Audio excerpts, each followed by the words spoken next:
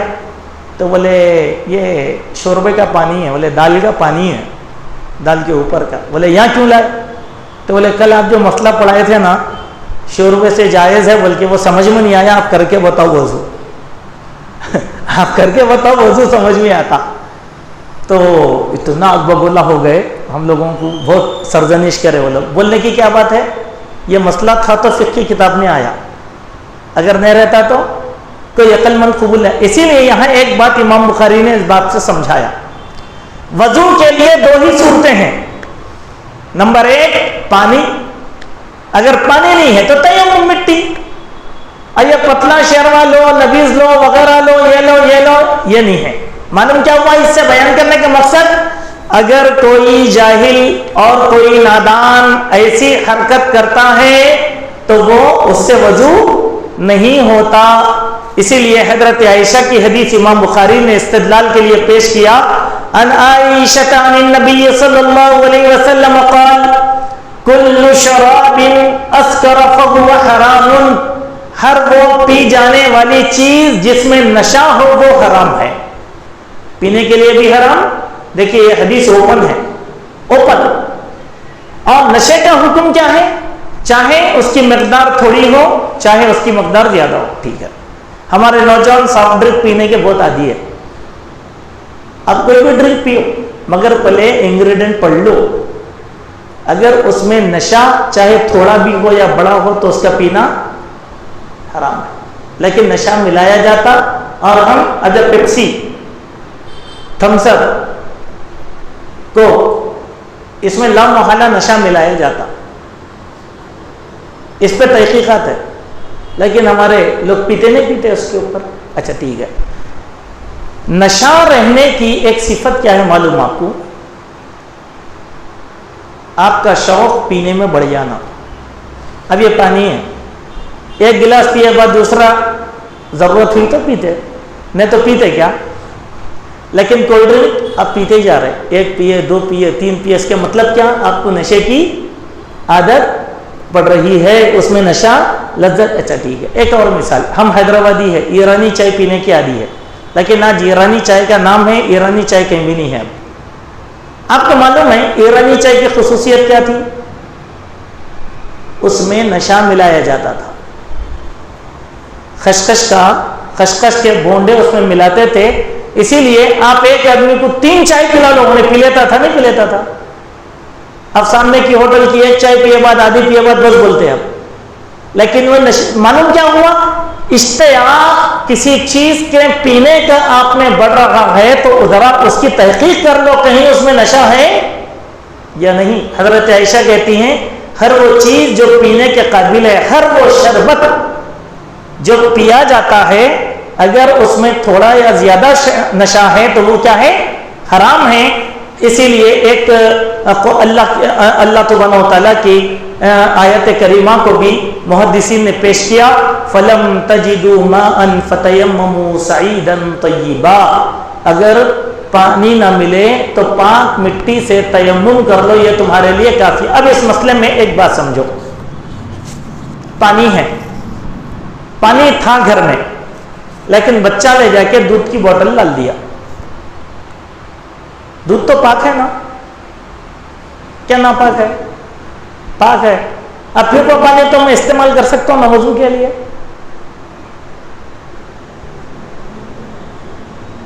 کیوں نہیں کر سکتا ہوں بھائی؟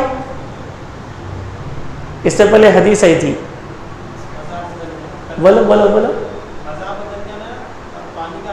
رنگ بدل جانا, مزہ بدل جانا, یا اس میں بو آنا. اب دودھ ڈالنے کی وجہ سے پانی کی حیت بن گئی, کتنا بھی آپ کا دل اس کو مانتا کہ اب یہ پانی اچھی حالت میں ہے, وضو نہیں ہے, وضو نہیں ہے اس میں. آپ کوئی بھی دوسرے کام میں لے لو, لیکن وضو صاف پانی سے ہی آپ کو کرنا ہے. یہ چند حدیث تھی جس کو ہم نے آپ کے سامنے رکھا. آئندہ ہفتہ انشاءاللہ 4 حدیثیں ہیں, 4 الگ الگ ابواب کے تحت, وہاں پر کتاب الوضو انشاءاللہ مکمل ہو جائے گا. اللہ تبارک و تعالی ہم سب کو حسن عمل کی توفیق عطا فرمائے.